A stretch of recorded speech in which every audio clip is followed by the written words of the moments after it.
Okay, so good morning and once again welcome back in chemistry classes. तो today हम लोग का जो आज टर्म है, टॉपिक है, we discuss about the ion. देखिए, जो आयन जो टर्म्स होता है, आयंस आयंस किसको कहते हैं? कोई भी चार्ज जो पार्टिकल है, चार्ज पार्टिकल, उसको हम लोग आयन बोलते हैं। जिस पर चार्ज हो, चार्ज जो पार्टिकल है जिस पर चार्ज हो और चार्ज जो पार्टिकल है दैट इज जो चार्ज पार्टिकल है दैट इज आयन।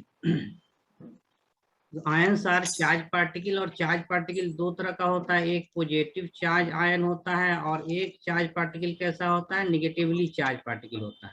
तो जो पॉजिटिवली चार्ज पार्टिकल है उसको हम लोग केमिस्ट्री में केटायन के टर्म से जानते हैं, that is known as cation.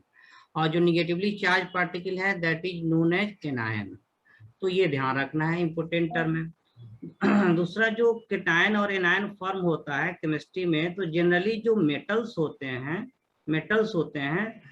वो क्या बनाते हैं? वो केटायन बनाते हैं, पॉजिटिव चार्ज बनाते हैं, जिसको डिनोट करते हैं जो है कि M+ से। अच्छा, मेटल केटायन क्यों बनाते हैं? तो ये क्यों बनाते हैं, केटायन क्यों बनाते हैं? तो due to loss of electron,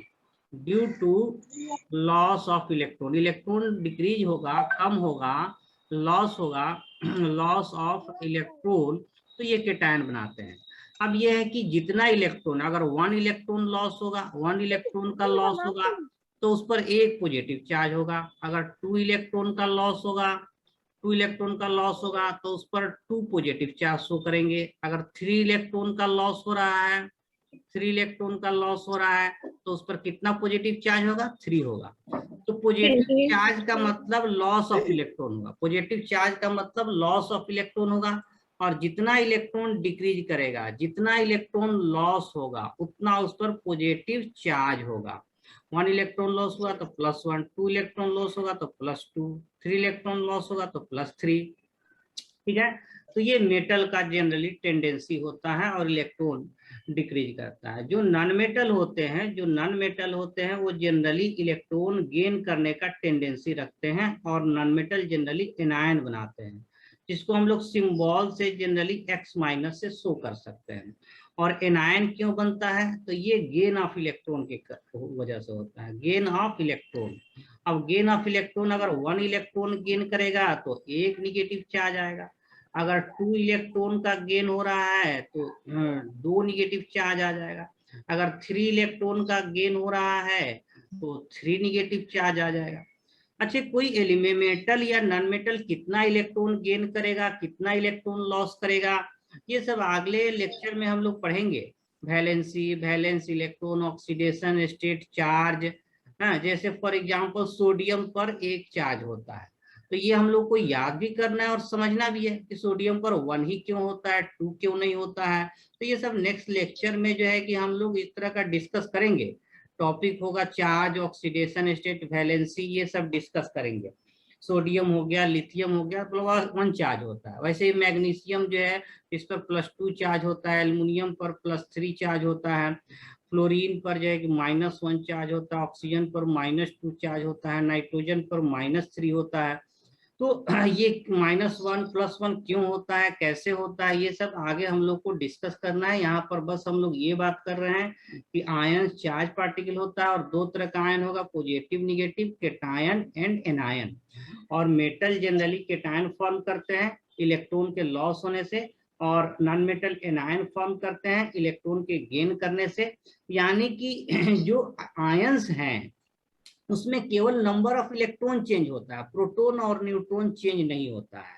तो इसको हम लोग नोट डाउन कर ले कि आयंस में टॉपिक हम लोग भी लिख सकते हैं कि हम लोग नंबर ऑफ इलेक्ट्रॉन कैलकुलेट करना है आयन में, how to calculate number of electron in ion.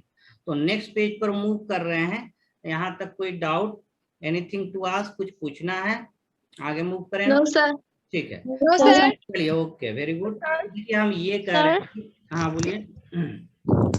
Sir, periodic table में जो जिगजैग लाइन में रहता है, वो जिगजैग लाइन में जो एलिमेंट्स है वो क्या करते हैं, एनायन या कैटायन? देखिए, ये एक्चुअली है ना, ये बीच में जो है जितना मेटल है हम लोग देखेंगे मेटल कौन कौन सा है, जनरली केटायन फॉर्म करता है, ठीक है ना।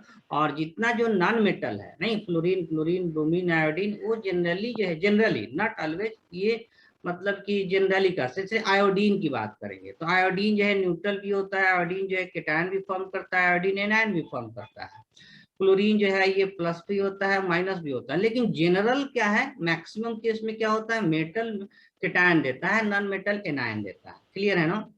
तो पहले तो हम लोग को देखना है कि मेटल कौन कौन सा है, नॉन मेटल कौन कौन सा है, ये सब जो है कि हम लोग देखेंगे नेक्स्ट क्लास में। इसी क्लास में जो क्लासिफिकेशन ऑफ सब्सटेंस है, metal non metal element compound, उसमें हम लोग डिस्कस करेंगे। और आगे भी उसके लेक्चर में पढ़ेंगे लोग कि चार्ज या किस पर कितना चार्ज होगा, और किस पर पॉजिटिव चार्ज होगा, किस पर निगेटिव चार्ज होगा, ये अलग टॉपिक हुआ, उसमें हम लोग डिस्कस करेंगे। क्लियर है ना।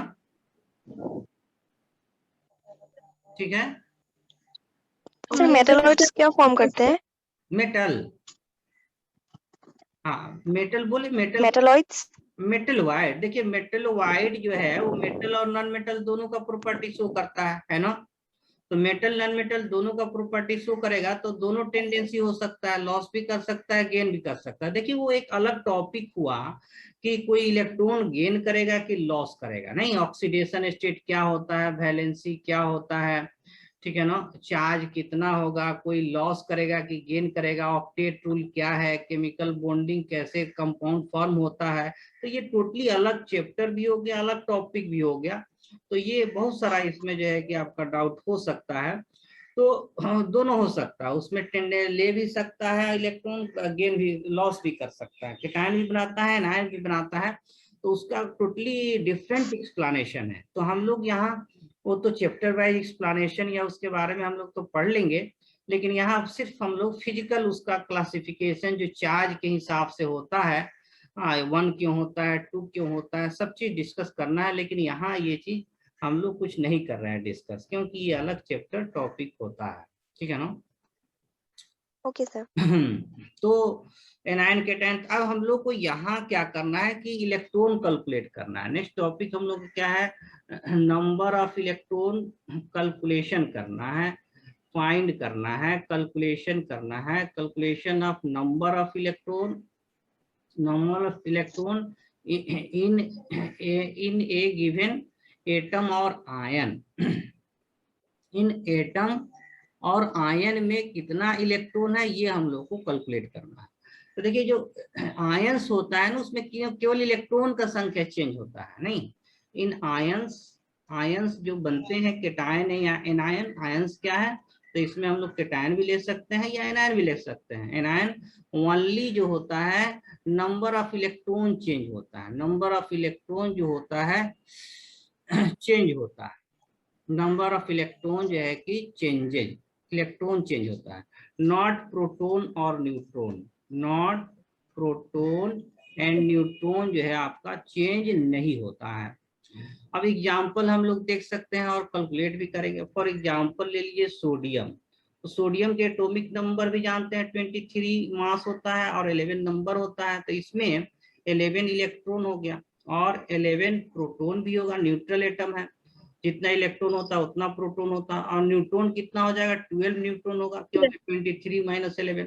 लेकिन इसी का अगर हम लोग सोडियम आयन की बात करें, सोडियम आयन का, तो देखिए सोडियम आयन का मतलब क्या हुआ, पॉजिटिव चार्ज, केटायन है, मेटल है, केटायन है, ये मेटल है और केटायन है। केटायन का मीनिंग होता है लॉस ऑफ इलेक्ट्रॉन हो जाता है, केटायन में क्या होता है, लॉस ऑफ इलेक्ट्रॉन होता है। एक पॉजिटिव चार्ज है यानी कि इसमें एक इलेक्ट्रॉन लॉस करेगा, यानी कि अब 11 से कितना 1 लॉस करेगा, इसमें कितना इलेक्ट्रॉन हो गया, 10 इलेक्ट्रॉन हो गया। लेकिन प्रोटॉन उतना ही होगा, 11 प्रोटॉन होगा और 12 जो है कि न्यूट्रॉन होगा, ये सेम होगा। केवल क्या चेंज हो रहा है, केवल नंबर ऑफ इलेक्ट्रॉन चेंज हो रहा है। 11 था उसमें से एक लॉस कर गया, क्योंकि एक पॉजिटिव चार्ज है, तो इसमें बच गया 10 इलेक्ट्रॉन। वैसे ही अगर क्लोरीन की बात करेंगे हम लोग, अगर क्लोरीन में देखिए, क्लोरीन में का ये हो, अगर ले ले इसका क्लोरीन का या हाँ ठीक है, कोई क्लोरीन ले लिए और इसका ये 35 मास होता है और 17 एटॉमिक नंबर होता है। तो इसमें 17 इलेक्ट्रॉन हुआ और प्रोटॉन भी कितना होगा, 17 प्रोटॉन होगा। और न्यूट्रॉन कितना हो जाएगा 18 न्यूट्रॉन हो जाएगा। लेकिन यही क्लोरीन अगर माइनस अगर ले रहे हैं तो माइनस का मतलब एनायन हो गया, एनायन का मतलब एक्स्ट्रा इलेक्ट्रॉन हो गया, एक्स्ट्रा इलेक्ट्रॉन मतलब गेन ऑफ इलेक्ट्रॉन हो गया। तो इसमें इलेक्ट्रॉन का नंबर चेंज हो जाएगा। तो इसमें इलेक्ट्रॉन इनिशियली कितना है, न्यूट्रल में कितना है 17, कितना इलेक्ट्रॉन गेन कर रहा है, 1 इलेक्ट्रॉन गेन कर रहा है, तो 17 + 1। तो जब माइनस हो जाएगा तो नंबर इलेक्ट्रॉन इंक्रीज कर जाएगा, प्लस कर देंगे। और जब प्लस रहता है तो फिर क्या कर देते हैं, माइनस कर देते हैं, इलेक्ट्रॉन घट जाता है। तो यहाँ कितना इलेक्ट्रॉन होगा, 18 इलेक्ट्रॉन होगा। लेकिन 18 इलेक्ट्रॉन। हाँ, लेकिन न्यूट्रॉन, प्रोटॉन और न्यूट्रॉन उतना ही रहेगा। प्रोटॉन 17 प्रोटॉन होगा और न्यूट्रॉन 17 प्रोटॉन 18 न्यूट्रॉन होगा। तो जो न्यूक्लियस में जो पार्टिकल होता है न्यूट्रॉन और प्रोटॉन, ये चेंज नहीं होता है, ये रिएक्शन में भाग नहीं लेता है, ये कांस्टेंट रहता है। केवल चेंज होता है इलेक्ट्रॉन का। तो केटायन होने पर इलेक्ट्रॉन जो है क्या हो गया, डिक्रीज कर गया। एक पॉजिटिव चार्ज है तो एक माइनस कर दिए, और जब एनायन है निगेटिव चार्ज है तो इलेक्ट्रॉन क्या हो गया, इंक्रीज कर गया।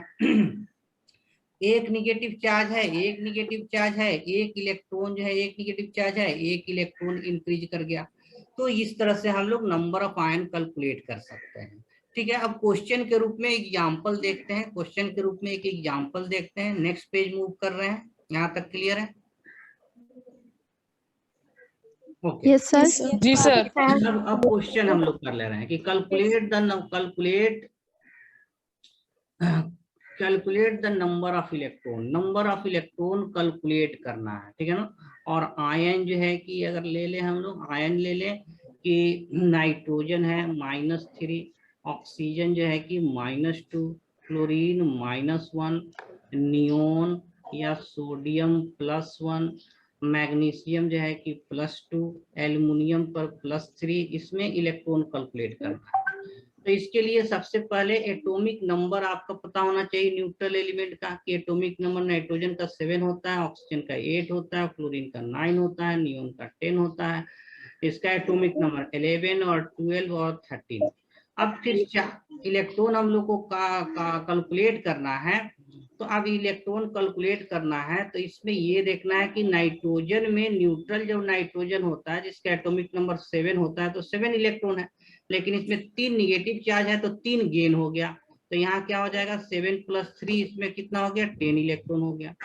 ये न्यूट्रल कंडीशन में 8 रहता है और 2 एक्स्ट्रा इलेक्ट्रॉन आ गया, तो यहाँ 8 + 2, यहाँ कितना इलेक्ट्रॉन हो जाएगा, 10 इलेक्ट्रॉन हो जाएगा।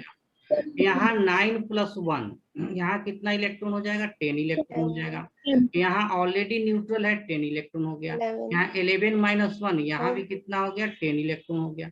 यहाँ 12 - 2, यहाँ कितना इलेक्ट्रॉन हो गया, 10 इलेक्ट्रॉन हो गया।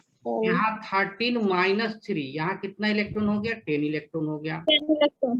तो अगर न्यूट्रल होगा तो जितना एटॉमिक नंबर होता है उतना ही इलेक्ट्रॉन होता है। लेकिन अगर केटायन है, पॉजिटिव चार्ज है, तो न्यूट्रल कंडीशन से जितना इलेक्ट्रॉन होगा उतना माइनस करते हैं। एक positive charge 11 - 1, 2 positive charge 12 - 2, 3 positive charge 13 - 3, सब में 10 इलेक्ट्रॉन। और निगेटिव चार्ज में इलेक्ट्रॉन इंक्रीज कर जाता है। 7 और +3 10 इलेक्ट्रॉन हो गया, 8 और +2 ये 10 इलेक्ट्रॉन हो गया, 9 और +1 10 इलेक्ट्रॉन हो गया। तो एक तरह से जितना यहाँ आयन या एटम लिखे हैं सब में कितना इलेक्ट्रॉन है, ऑल हैव 10 इलेक्ट्रॉन। तो सब में 10 इलेक्ट्रॉन ही है। तो देखिए यहाँ एक बहुत अच्छा टर्म है, यहाँ हम लोग इंट्रोड्यूस करेंगे, आइसो इलेक्ट्रॉनिक। ये बहुत इंपॉर्टेंट टर्म है, इससे डायरेक्ट क्वेश्चन नीट में पूछता है, टेस्ट में तो पूछा ही जाएगा, आइसो इलेक्ट्रॉनिक। तो ये भी 2 टर्म से बना हुआ है, एक आइसो और एक सेकंड टर्म इज इलेक्ट्रॉनिक। तो आइसो का मीनिंग क्या है, आइसो का मतलब वही सेम या सिमिलर, और इलेक्ट्रॉनिक जो है इलेक्ट्रॉन से आया है, सेम नंबर ऑफ इलेक्ट्रॉन जो है इलेक्ट्रॉन से आया है। इलेक्ट्रॉन से नहीं। हाँ, इलेक्ट्रॉनिक मतलब इलेक्ट्रॉन। तो अगर सेम नंबर ऑफ इलेक्ट्रॉन है कोई भी एटम या आयन में, तो those are known as isoelectronic, same number. तो इलेक्ट्रॉनिक टर्म जो है कि इलेक्ट्रॉन से आया है, इलेक्ट्रॉन्स। तो इसको हम डिफाइन कर सकते हैं कि एटम हो सकता है, या आयन हो सकता है, या मॉलिक्यूल भी हो सकता है, having same number of electron same number of electron called iso electronic. ये टर्म बहुत इंपॉर्टेंट है, आगे हम लोग बहुत सारे टॉपिक में ये मिलेगा, कॉल्ड आइसो इलेक्ट्रॉनिक बहुत सारे टॉपिक में मिलेगा। हम लोग केमिकल बॉन्डिंग पढ़ेंगे, स्ट्रक्चर, आइसो इलेक्ट्रॉन के काउंटिंग से हम लोग स्ट्रक्चर भी बता देते हैं, इलेक्ट्रॉन के काउंटिंग से हम लोग bond energy, bond length, bond order, बहुत केमिकल प्रॉपर्टी सब चीज प्रिडिक्ट करते हैं आइसो इलेक्ट्रॉनिक के कंसेप्ट से। तो ये बहुत सिंपल टर्म है, लेकिन इससे डायरेक्ट क्वेश्चन जो है कि नीट में जो है कि बनता है। तो कुछ और एग्जाम्पल जो है कि हम लोग देख लेते हैं, ठीक है ना, कुछ और एग्जाम्पल हम, तो these are all isoelectronic, N3 minus O2 ये सब आइसो इलेक्ट्रॉनिक हो गया। यानी कि एग्जाम्पल क्या हो गया, एग्जाम्पल जिससे कहने का मतलब ये सारा है कि, लेकिन फॉर एग्जाम्पल F माइनस हो गया, नियोन हो गया, सोडियम प्लस हो गया, ये सारा आइसो इलेक्ट्रॉनिक है, दीज आर आइसो इलेक्ट्रॉनिक। तो इस तरह से क्वेश्चन पूछता है इसमें कौन सा आइसो इलेक्ट्रॉनिक है। नेक्स्ट पेज में और एग्जांपल हम लोग कर लेते हैं, डिफरेंट एग्जांपल कर लेते हैं, चलिए।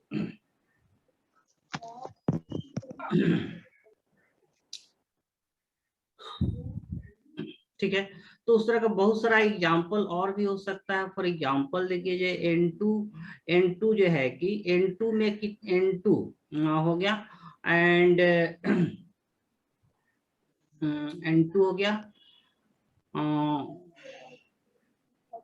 ठीक है। इस तरह का एग्जांपल जो है कि हम लोग डिस्कस कर सकते हैं। फॉर एग्जांपल चलिए एक मॉलिक्यूल के फॉर्म में एग्जांपल डिस्कस कर ले रहे हैं। जैसे देखिए कुछ भी आयन हो सकता, और भी आयन एग्जांपल ले सकते हैं। जैसे जैसे मान लीजिए कि S2 माइनस है, S2 माइनस एंड जो है कि आर्गन है, नहीं S2 माइनस है, आर्गन है, ये आइसो इलेक्ट्रॉनिक है क्योंकि सल्फर में 16 इलेक्ट्रॉन होता है और 2 इलेक्ट्रॉन गेन किया तो इसमें 18 इलेक्ट्रॉन हो गया, और आर्गन न्यूट्रल है, इसमें ऑलरेडी कितना इलेक्ट्रॉन है, 18 इलेक्ट्रॉन है। तो इसका आइसो इलेक्ट्रॉनिक जो है कि अगर केटायन की बात करेंगे, केटायन की बात करेंगे तो एंड कैल्शियम आयन ले लीजिए, कैल्शियम +2, तो कैल्शियम का 20 इलेक्ट्रॉन होता है, 2 लॉस किया, इसमें भी 18 इलेक्ट्रॉन हो गया। तो ये सल्फर 2 माइनस, आर्गन और कैल्शियम ये आपस में क्या है, आइसो इलेक्ट्रॉनिक है। पॉलीएटॉमिक आयन भी हो सकता है, ऐसा नहीं एक ही एटम हो। जैसे फॉर एग्जांपल जैसे ले लीजिए कार्बोनेट हो गया, कार्बोनेट आयन, एंड एक आयन है आपका नाइट्रेट, ये सब ऐसा जरूरी नहीं कि एक ही एटम होना चाहिए। तो देखिए ये जो है इसका क्या नाम है, अभी इसका नाम याद रखना है, आगे भी हम लोग पढ़ेंगे। जितना आयन है, हाँ जितना आयन है उसका नाम भी याद रखना है, नेम कार्बोनेट आयन, उसका फॉर्मूला भी याद रखना है, CO3, उस पर चार्ज भी याद रखना पड़ता है। तो ये कार्बोनेट आयन है, और ये क्या हो गया हमारा, नाइट्रेट आयन हो गया। क्या है ये हमारा, नाइट्रेट आयन हो गया। अब देखना है कि ये आइसो इलेक्ट्रॉनिक है कि नहीं। तो इसमें भी नंबर ऑफ इलेक्ट्रॉन हम लोग काउंट करना है। तो इसमें कैसे काउंट करेंगे, देखिए कार्बोनेट आयन एक्चुअली क्या है कि एक इसमें कार्बन एटम है और ऑक्सीजन एटम कितना है, 3 है, एक कार्बन है और 3 ऑक्सीजन एटम है, 3 ऑक्सीजन एटम है, और इस पर टोटल पर 2 निगेटिव चार्ज है, यानी कि ये 2 इलेक्ट्रॉन गेन कर रहा है, नहीं। तो अब इसमें काउंट कर लेंगे, कार्बन में जो है कि 6 इलेक्ट्रॉन होता है, ऑक्सीजन में 8 होता है, ऑक्सीजन में 8 होता है, ऑक्सीजन में 8 होता है, और इस पर 2 निगेटिव चार्ज है मॉलिक्यूल पर, तो ये 2 एक्स्ट्रा इलेक्ट्रॉन गेन किया है तो +2 हो जाएगा। तो टोटल इसको हम लोग सम करेंगे तो 24 और 8 जो है कि आपका 32 इलेक्ट्रॉन टोटल आ गया। वैसे ही नाइट्रेट में हम लोग काउंट करेंगे, तो नाइट्रेट आयन में देखिए एक नाइट्रोजन है और 3 ऑक्सीजन एटम है, 3 ऑक्सीजन एटम है, और एक एक्स्ट्रा इलेक्ट्रॉन भी है। तो इसमें इलेक्ट्रॉन कैसे काउंट करेंगे, नाइट्रोजन में 7 होता है और ऑक्सीजन 3 है तो 8 हो गया, और ये एक एक्स्ट्रा इलेक्ट्रॉन गेन किया है तो +1, इसमें जो है कि एक एक्स्ट्रा इलेक्ट्रॉन गेन किया है तो +1 ले लेंगे। तो ये देखिए जो है कि 24 हो गया और 8 हो गया, यहाँ भी कितना इलेक्ट्रॉन, 32 इलेक्ट्रॉन आ गया। तो कार्बन 32, हाँ 32 इलेक्ट्रॉन आ गया, 32 आ गया, 7 और जो है कि 32 आ गया। तो कार्बोनेट और नाइट्रेट आयन भी क्या हो गया, these are also example of isoelectronic, ये भी आपस में क्या है, आइसो इलेक्ट्रॉनिक है, ठीक है ना। तो कोई भी हो सकता है, एटम हो, आयन हो, मॉलिक्यूल हो, उसमें हम लोग इलेक्ट्रॉन काउंट कर सकते हैं। अगर सेम नंबर ऑफ इलेक्ट्रॉन होगा तो these are known as isoelectronic. तो ये हम लोग का टॉपिक यहाँ चार्ज आयन और उसमें इलेक्ट्रॉन कैसे कैलकुलेट करेंगे, हाउ मच इलेक्ट्रॉन, और अगर सेम इलेक्ट्रॉन है तो उसके लिए टर्म हम लोग इंट्रोड्यूस किए आइसो इलेक्ट्रॉनिक। तो ये हम लोग का आयन टॉपिक कंप्लीट हुआ। अब हम लोग नेक्स्ट टॉपिक जो है शुरू करेंगे, नया टॉपिक। हाँ बोलिए। Is this applicable for elements having different charge? It is applicable for Elements having different charge as well as similar charge. हाँ कोई सिमिलर चार्ज हो, अपोजिट चार्ज हो, न्यूट्रल हो, वो सबके लिए एप्लीकेबल है, सबके लिए एप्लीकेबल है। बस हम लोग को इलेक्ट्रॉन काउंट करना है, सामने कोई भी हो, कैटायन हो, एनायन हो, सिंगल एटम हो, पॉली एटम हो, कोई हो, सबके लिए एप्लीकेबल है। ये टर्म सबके। सर हमने लास्ट में 2 सर ये तो कार्बन का 6 है और बाकी तीन ऑक्सीजन का 8 है, तो लास्ट में हमने 2 क्यों ऐड किया फिर? यहाँ पर -2 चार्ज है ना, तो माइनस चार्ज का मतलब क्या होगा, गेन ऑफ इलेक्ट्रॉन, और 2 माइनस है नहीं कि 2 एक्स्ट्रा इलेक्ट्रॉन गेन, मतलब ये जी हाँ यहाँ पर -1 है, -1 है तो इलेक्ट्रॉन गेन किया, इसलिए हमने किया, इसलिए ऐड किए। एक्स्ट्रा इलेक्ट्रॉन होगा, जैसे कि सल्फर में जो है कि टोटल इलेक्ट्रॉन कैसे कैलकुलेट किए, तो सल्फर के अपने न्यूट्रल सल्फर में 16 होता है और यहाँ 2 एक्स्ट्रा इलेक्ट्रॉन, 2 गेन किया है तो 2 ऐड कर देंगे, 2 लॉस करेगा तो 2 माइनस कर देंगे, ऐसे होता है। ओके तो ठीक है, नेक्स्ट हम लोग बोलिए सर। हाँ मुझे नेटवर्क के प्रॉब्लम के लिए सुनने नहीं मिला, आप फिर से समझा देंगे प्लीज? तो समझना क्या है ये तो बताइए। वो डाउट पूछ रहे हो कि यहाँ पर 2 ऐड क्यों किए, 2 ऐड क्यों किए, तो 2 नेगेटिव चार्ज है ना, तो इसलिए 2 ऐड कर रहे हैं। यहाँ पर 1 नेगेटिव चार्ज है, नाइट्रेट में 1 नेगेटिव चार्ज है इसलिए यहाँ 1 ऐड कर रहे हैं। कार्बोनेट में 2 नेगेटिव चार्ज है, नेगेटिव चार्ज है इसलिए यहाँ 2 ऐड किए। यही उनका क्वेश्चन था, उसको क्लियर किए। ठीक है सर, पहले से समझा दीजिए। सर कार्बोनेट फिर से समझा दीजिए। देखिए कार्बोनेट जो है कि कैसे लिखते हैं, कार्बोनेट का फॉर्मूला पहले याद रखना है। देखिए CO3, कार्बोनेट को हम लोग कैसे लिखेंगे, CO3-2। तो कार्बोनेट का फॉर्मूला क्या है कि एक कार्बन है और ऑक्सीजन कितना है, 3 है, 3 ऑक्सीजन है, और इस पर निगेटिव चार्ज कितना है, 2 है। देखिए इसका कंपोजिशन क्या है, एक कार्बन एटम है और 3 ऑक्सीजन एटम बना, O3 है ना, 3 ऑक्सीजन एटम। और तो इसमें कार्बन में कितना इलेक्ट्रॉन होता है, 6 एटॉमिक नंबर। ऑक्सीजन में कितना होता है, 8 होता है, 8 जो है कि एटॉमिक नंबर है। 3 ऑक्सीजन है तो 8 जो है कि 3 टाइम्स 8 जो है कि लेंगे, 3 टाइम्स 8 लेंगे। 3 ऑक्सीजन एटम है तो 3 टाइम्स 8 लेंगे। और इस पर निगेटिव चार्ज, एक्स्ट्रा इलेक्ट्रॉन कितना गेन कर रहा है, 2 निगेटिव चार्ज है। एक्स्ट्रा इलेक्ट्रॉन कितना गेन कर रहा है, 2 कर रहा है, तो +2 और ऐड कर देंगे, टोटल को सम करेंगे तो इसमें टोटल कितना इलेक्ट्रॉन आ जाता है, 32 इलेक्ट्रॉन हो जाता है। बस काउंट कर लेना है, जितना एटॉमिक नंबर होता है उतना इलेक्ट्रॉन होता है। और चार्ज देखेंगे कि न्यूट्रल है कि पॉजिटिव है कि निगेटिव है। अगर निगेटिव होगा तो एक्स्ट्रा ऐड कर देंगे, अगर पॉजिटिव होगा तो जितना पॉजिटिव होगा उतना माइनस कर देंगे। जैसे यहाँ कैल्शियम पर +2 चार्ज है, कैल्शियम पर कितना चार्ज है, +2 चार्ज है, तो नॉर्मल में से जो है कि 2 माइनस कर दिए।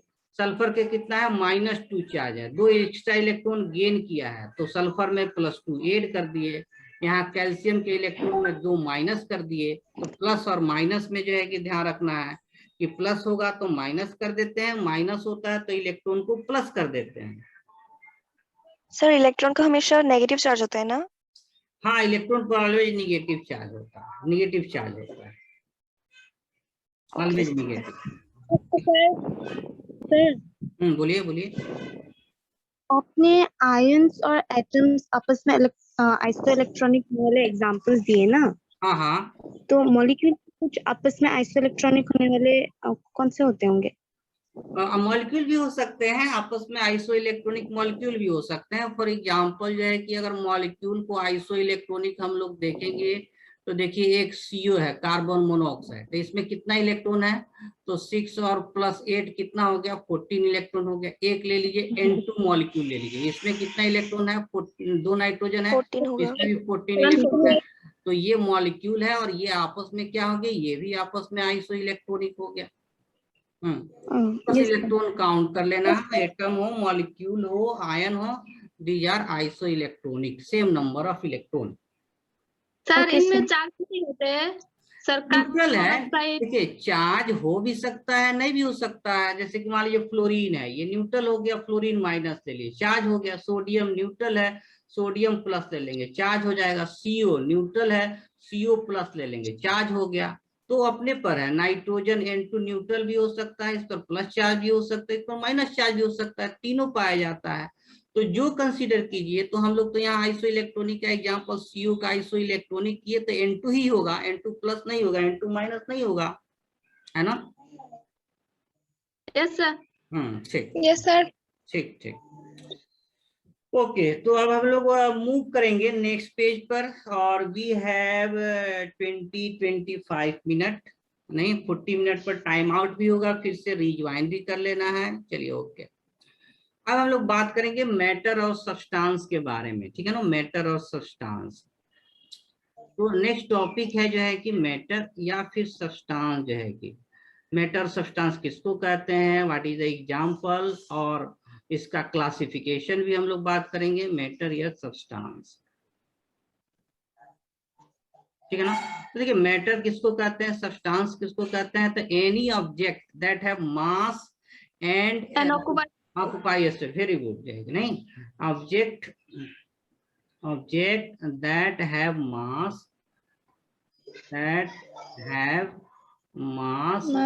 and occupy space, जिसमें मास भी हो और उस वॉल्यूम ऑक्युपाई करे, स्पेस जगह कुछ ऑक्युपाई करे, and occupy space called matter या ऑब्जेक्ट, सब्सटेंस कॉल्ड मैटर और सब्सटेंस जो है कि कहलाएगा, ठीक है ना। मैटर और सब्सटेंस। और एग्जाम्पल की बात करें तो जो भी हम लोग देख रहे हैं, पेन हो गया, बुक हो गया, वाटर हो गया, एयर हो गया, ये सब मास भी होता है। एयर को बैलून में फिल कर देंगे, उसका मास बढ़ जाता है, इसमें मास भी होता है। एंड दे ऑक्युपाई स्पेस, तो दीजिए दोनों कंडीशन हो सकते हैं, स्पेस भी होना चाहिए और उसमें मास भी होना चाहिए। मासलेस नहीं हो सकता है ऑब्जेक्ट, मासलेस नहीं हो सकता है, मैटर मासलेस नहीं हो सकता है।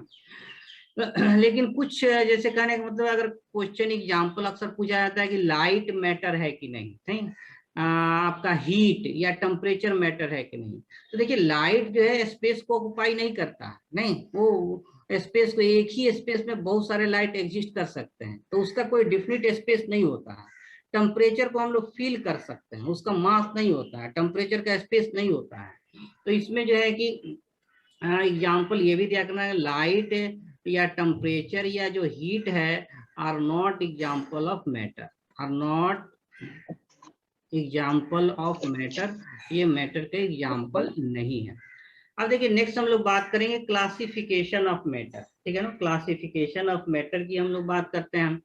तो जो क्लासिफिकेशन है मैटर का, जो क्लासिफिकेशन है वो फिजिकल और केमिकल प्रॉपर्टी के आधार पर करते हैं। तो क्लासिफिकेशन ऑफ जो मैटर है, classification of matter on the basis of, पहला हम लोग जो है कि on the basis of physical property, on the basis of physical property, और फिजिकल प्रॉपर्टी के आधार पर हम लोग मैटर को 3 स्टेट में डिवाइड करते हैं, फिजिकल प्रॉपर्टी, और 3 स्टेट में डिवाइड करते हैं, दैट इज सॉलिड, लिक्विड और gas, solid, liquid and gas. देखिए इसके अलावा भी 2 और होता है स्टेट, लेकिन वो हम लोग के सिलेबस में नहीं है। जैसे एक होता है बोस-आइंस्टाइन कंडेंसेशन स्टेट, लेकिन ये हम लोग को पढ़ना नहीं है, ये आपके नीट के सिलेबस में नहीं है। एक और स्टेट है प्लाज्मा स्टेट, स्टेट है प्लाज्मा स्टेट, तो ये भी है, लेकिन मेनली हम लोग को सॉलिड, लिक्विड, गैस के बारे में जो है कि पढ़ना है। तो फिजिकल प्रॉपर्टी के आधार पर, वैसे ही केमिकल प्रॉपर्टी के आधार पर भी हम लोग क्लासिफाई करते हैं on the basis of chemical property, और केमिकल प्रॉपर्टी के आधार पर केमिकल प्रॉपर्टी, और केमिकल प्रॉपर्टी के आधार पर जो सब्सटेंस है इसको हम लोग क्लासिफाई करते हैं। केमिकल प्रॉपर्टी के आधार पर जो सब्सटेंस होगा उसको हम लोग क्लासिफाई करते हैं as element, compound and mixture, इसके आधार पर हम लोग एलिमेंट, कंपाउंड एंड मिक्सचर के रूप में क्लासिफाई करते हैं। Element, second is compound, compound and mixture. अब इसको वन बाय वन जो है कि करके हम लोग इसमें पढ़ेंगे, आज भी पढ़ेंगे, नेक्स्ट क्लास में भी पढ़ेंगे कि सॉलिड, लिक्विड, गैस का प्रॉपर्टी क्या है, और ये एक दूसरे में इंटर कन्वर्टिबल है, नहीं ये एक दूसरे में चेंज कर सकते हैं, जिसको फिजिकल चेंज कहते हैं, जिसमें कंपोजिशन चेंज नहीं होता है। तो इसमें हम लोग बात करेंगे इसका properties of solid, liquid, gas. Okay, so we are discussed about classification of substance on the basis of physical property. तो जो नेक्स्ट हम लोग का टॉपिक इसमें है classification of substance on the basis of physical property. On the basis of physical property. Physical property के आधार पर जो क्लासिफिकेशन था, that is the solid, liquid and gas. Solid, liquid and gas. देखिए इसका कुछ प्रॉपर्टी है तो प्रॉपर्टी सिंबॉलिक हम लोग रिप्रेजेंट करते हैं कि जो सॉलिड के पार्टिकल होते हैं, कंस्टिट्यूएंट पार्टिकल होते हैं, वो एक दूसरे के बहुत पास होते हैं, नहीं क्योंकि उसमें फोर्स ऑफ अट्रैक्शन क्या होता है, ज्यादा होता है। फोर्स ऑफ अट्रैक्शन जो है उसमें ज्यादा होता है, इंटरमॉलिक्यूलर डिस्टेंस उसमें कम होता है। जबकि लिक्विड के पार्टिकल सेपरेटेड होते हैं, लिक्विड के पार्टिकल सेपरेटेड होते हैं। हाँ, माइक म्यूट करेंगे, सब लोग माइक म्यूट करेंगे। गैस के पार्टिकल जो है कि दे फार अपार्ट, एक दूसरे से बहुत जो है कि दूर होते हैं, गैस के पार्टिकल दूर होते हैं। लिक्विड के पार्टिकल थोड़ा पास पास होते हैं। सॉलिड के पार्टिकल सर कुछ समझ नहीं आ रहा, सर सुनाई नहीं दे रहा। माइक सब लोग म्यूट करेंगे। माइक किनका किनका ऑन है, माइक म्यूट कीजिए।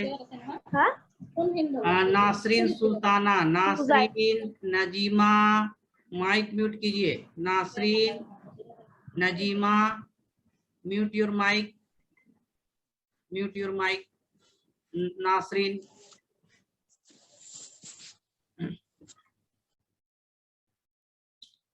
तो classification of substance on the basis of जो फिजिकल प्रॉपर्टी था, सॉलिड, लिक्विड, गैस, इसको हम लोग रिप्रेजेंट ऐसे करते हैं कि सॉलिड में जो पार्टिकल होता है एक दूसरे के एकदम पास होता है, लिक्विड में पार्टिकल एक दूसरे से सेपरेटेड होते हैं, गैस में और ज्यादा सेपरेशन होता है, और ज्यादा सेपरेशन होता है, लिक्विड में सेपरेशन कम होता है, और सॉलिड में सेपरेशन, सॉलिड में जो सेपरेशन होता है, सॉलिड में सेपरेशन सबसे कम होता है।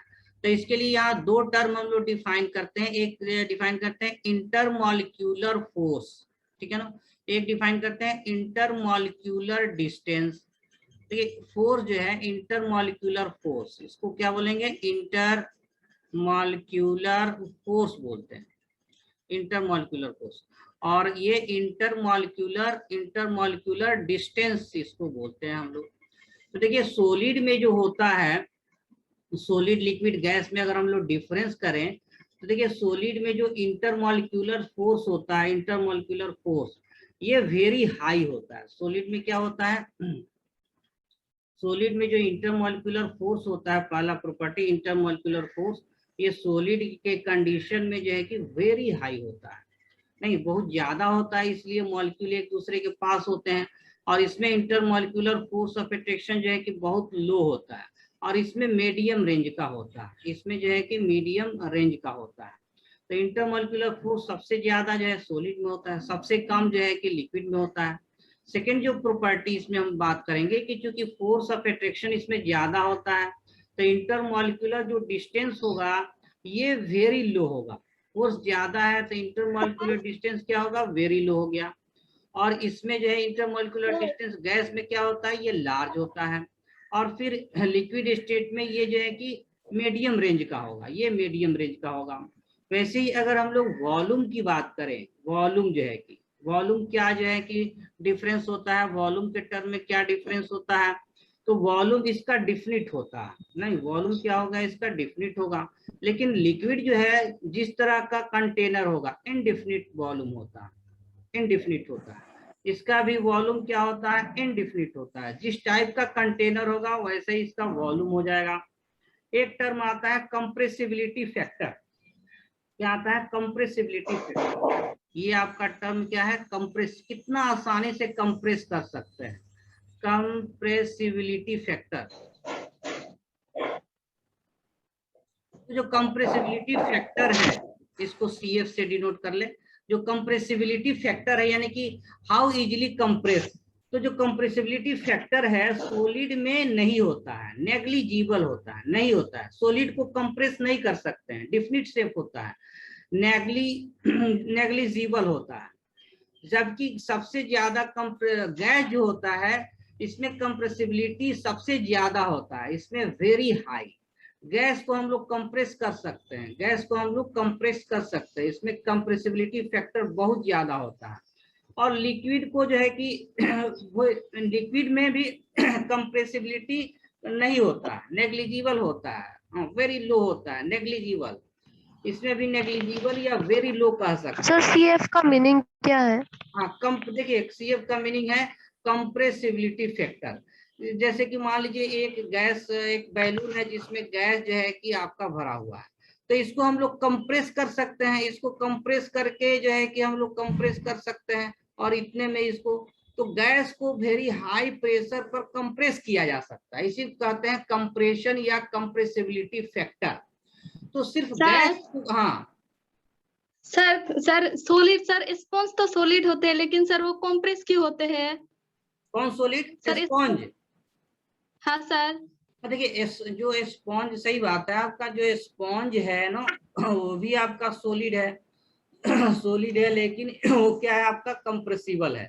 तो ये तो स्पॉन्ज, पार्टिकुलर स्पॉन्ज के ऐसा प्रॉपर्टी है कि उसमें जो है कि वैक्यूल्स है, वैकेंट स्पेस है ना, इसलिए वो कंप्रेस जो है कि वो हो जा रहा है। Otherwise in general maximum solid की बात करेंगे, या कह सकते हैं स्पॉन्ज ये एक्सेप्शन है। इस केस में स्पॉन्ज क्या है, एक्सेप्शन है कि इसमें जो है कि ऐसा क्यों हो रहा है, क्योंकि इसमें ऑलरेडी वैकेंट स्पेस है। वैकेंट स्पेस में क्या है, एयर पैक्ड है, एयर है उसमें। तो जब उसको कंप्रेस करते हैं एयर जो है फ्री हो जाता है, इसलिए उसका जो है कि कंप्रेसिबल हो जाता है। तो एक्सेप्शन इसको मान लें, या फिर इसके प्रॉपर्टी ऐसा है। लेकिन मैक्सिमम जो सॉलिड होगा उसका कंप्रेसिबिलिटी क्या होगा, नेग्लिजिबल होगा। जो जनरल सॉलिड होगा उसका कंप्रेसिबिलिटी क्या होगा, नेग्लिजिबल होगा। तो एक्सेप्शनल ये एग्जांपल हम लोग कह सकते हैं। अदरवाइज जो है कंप्रेसिबिलिटी सॉलिड में जो है क्या होता है, नहीं होता है, सॉलिड में कंप्रेसिबिलिटी नहीं होता है। तो ये डिफरेंस। सर वॉल्यूम फिर से बताइए। हाँ, कौन सा volume? Volume? Yes sir. Volume कहने का मतलब ये है कि कोई अगर सॉलिड हमारा है, सॉलिड है, कुछ भी ले सकते हैं, पेन ले सकते हैं, बुक ले सकते हैं, आइस ले सकते हैं, जो भी हमारा सॉलिड है, ठीक है ना, जो भी हमारा सॉलिड है उसका तो वॉल्यूम फिक्स है। लेकिन लिक्विड है, जैसे कि मान लीजिए लिक्विड हम लोग ग्लास में ले लिए, तो उसका शेप जो है कि ये ग्लास के टाइप हो जाएगा। इसी लिक्विड को हम लोग जो है कि बोतल में ले लिए तो इसका शेप बोतल टाइप का हो जाएगा। इसी लिक्विड को अगर हम लोग टब में ले लिए तो इसका शेप जो है कि टब शेप में आ जाएगा। तो लिक्विड का जो शेप है वो कंटेनर के अकॉर्डिंग चेंज करेगा। गैस है, छोटा कंटेनर लेंगे, इसी में जो है कि कंपाइल हो जाएगा। बड़ा कंटेनर रूम है तो पूरे स्पेस में जो है कि ये इक्वली डिस्ट्रीब्यूटेड हो जाएगा। तो इसका डेफिनिट वॉल्यूम नहीं है, डेफिनिट वॉल्यूम नहीं है, डेफिनिट शेप भी जो है कि नहीं है लिक्विड और गैस का। लेकिन सॉलिड का डेफिनिट वॉल्यूम होता है, डेफिनिट शेप होता है, इसमें कंप्रेस नहीं कर सकते हैं, कंप्रेशन इसमें नेग्लिजिबल होता है। तो ये कंपैरेटिव जो है प्रॉपर्टीज था सॉलिड, लिक्विड, गैस का, ऑन द बेसिस ऑफ जो है कि अरेंजमेंट ऑफ कंस्टिट्यूएंट पार्टिकल। कि सॉलिड में कंस्टिट्यूएंट पार्टिकल का अरेंजमेंट जो है बहुत कॉम्पैक्ट होता है क्योंकि फोर्स ऑफ अट्रैक्शन ज्यादा होता है, और लिक्विड गैस में जो है कि फोर्स ऑफ अट्रैक्शन कम होता है। क्लियर है यहाँ तक? क्लियर है ना? तो now we have last 5 minutes। बोलिए। ठीक है, तो last we have 5 minute to discuss, और फिर हम लोग जो है कि क्लास का टाइम ओवर होगा। तो देखिए हम लोग लास्ट में एक टॉपिक जो है conversion of solid liquid, inter conversion. ये जो फिजिकल स्टेट है वो इंटर कन्वर्जिबल है। तो इंटर कन्वर्जन है, inter conversion of solid liquid gas,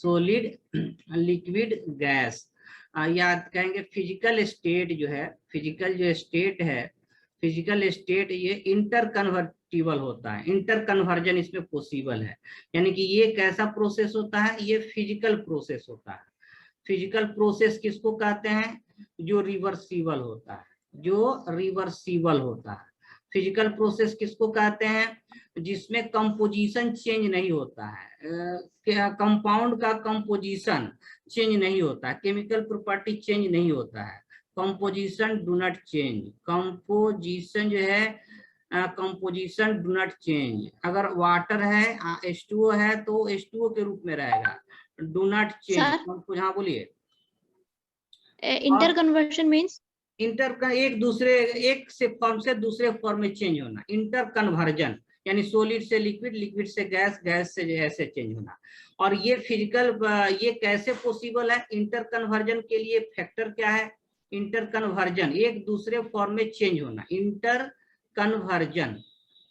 conversion ये कैसे होता है, तो बाय चेंजिंग टेम्परेचर प्रेशर। ये कैसे पॉसिबल है, तो by changing temperature and pressure, temperature pressure को चेंज करेंगे तो ये एक दूसरे फॉर्म में जो है कि क्या हो जाएगा, चेंज हो जाएगा।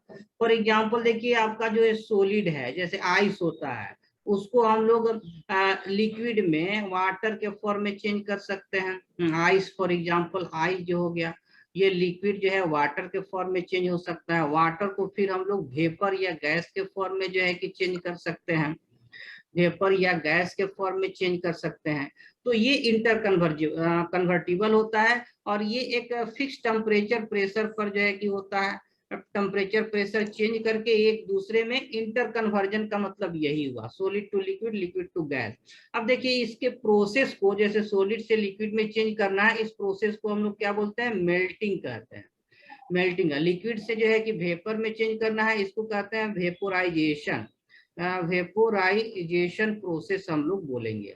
तो ये सब टर्म याद रखना है। सॉलिड से लिक्विड जो है मेल्टिंग कहलाता है, लिक्विड से वेपर जो है वेपोराइजेशन कहलाता है। या वेपर से हम लोग को चेंज करना है लिक्विड में, वेपर से लिक्विड में चेंज करना है, तो this is known as condensation, this is known as condensation. तो कंडेंसेशन, हाँ बोलिए, कंडेंसेशन बोलते हैं। या लिक्विड से सॉलिड में चेंज करना है, हाँ बोलिए। सर मेल्टिंग और फ्यूजन सेम है क्या? मेल्टिंग और, हाँ मेल्टिंग और फ्यूजन सेम है, सही बोले। मेल्टिंग भी वर्ड यूज करते हैं और फ्यूजन भी यूज करते हैं। तो देखिए वाटर से अगर जो है कि आइस में चेंज हो रहा है तो इसको हम लोग फ्रीजिंग कहते हैं, इसको क्या कहते हैं, फ्रीजिंग। और मेल्टिंग को फ्यूजन के भी नाम से जानते हैं, मेल्टिंग को फ्यूजन के भी नाम से जानते हैं।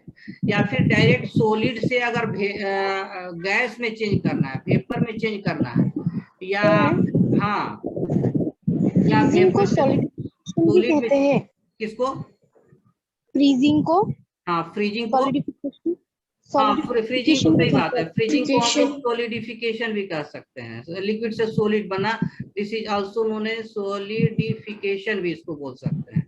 तो फ्रीजिंग या सॉलिडिफिकेशन, मेल्टिंग या फ्यूजन ऐसे कह सकते हैं। और सॉलिड टू गैस जो है, this is known as sublimation, this is known as sublimation. तो प्रोसेस का नाम याद रखना है। तो मेल्टिंग हो गया, मेल्टिंग को फ्यूजन भी कहेंगे। Second is vaporisation, third is condensation, fourth is freezing या सॉलिडिफिकेशन, फिफ्थ इज सब्लिमेशन। तो ये एक दूसरे में इंटर कन्वर्जन होता है by changing temperature and pressure, change करके एक दूसरे में हम लोग चेंज कर सकते हैं। This is known as interconversion of different state, solid liquid gas of a substance, for example ice. तो यहाँ तक क्लियर है, टाइम भी हम लोग का कंप्लीट हुआ। Yes sir. और यहाँ तक आज हम लोग डिस्कस किए। नेक्स्ट क्लास में हम लोग डिस्कस करेंगे कंपाउंड के बारे में, एलिमेंट, कंपाउंड, मिक्सचर, कंपाउंड और मिक्सचर में क्या डिफरेंस है, कंपाउंड और मॉलिक्यूल क्या होता है, या फिर जो है कि कंपाउंड का डिफरेंट टाइप है, ऑर्गेनिक ऑर्गेनिक कंपाउंड, होमोएटॉमिक, हेटेरोएटॉमिक, ट्राइएटॉमिक, ये सब अगली क्लास में डिस्कस करेंगे। एलिमेंट का क्लासिफिकेशन मेटल नॉन मेटल के रूप में ये डिस्कस करेंगे। या फिर एक और आपने कंप्रेसिबिलिटी फोर्स कहा ना, तो गैस को कितनी अमाउंट तक कंप्रेस कर सकते हैं? हाँ, किसी भी अमाउंट तक। जैसे कि आपका जो 4 व्हीलर ट्रक है उसमें गैस को 100 एटमॉस्फेरिक प्रेशर तक कंप्रेस कर देते हैं। नहीं तो किसी भी प्रेशर तक उसको कंप्रेस कर सकते हैं। यहाँ तक कि इतना कंप्रेस किया सकता है कि लिक्विड में भी चेंज हो जाता है। जैसे कि एलपीजी गैस है, लिक्विफाइड पेट्रोलियम गैस है आपका, ठीक है ना। और नेक्स्ट क्लास में एक यहाँ भी टर्म डिस्कस करेंगे कि देखिए इवोपरेशन, वेपोराइजेशन, और यही इसी के पैरेलल में एक टर्म होता है इवेपोरेशन। इवेपोरेशन दोनों प्रोसेस एक ही होता है। So liquid to gas change करना, इसको वेपोराइजेशन भी कहते हैं या इवोपरेशन भी कह सकते हैं, लेकिन फिर भी दोनों में डिफरेंस है। हाँ, दोनों में बिग डिफरेंस है। वेपोराइजेशन और evaporation are different, process same है, both are changing liquid to gas में चेंज होता है, लेकिन vaporisation fix temperature 100 degree Celsius पर होता है, लेकिन इवेपोरेशन किसी भी टेम्परेचर पर हो सकता है।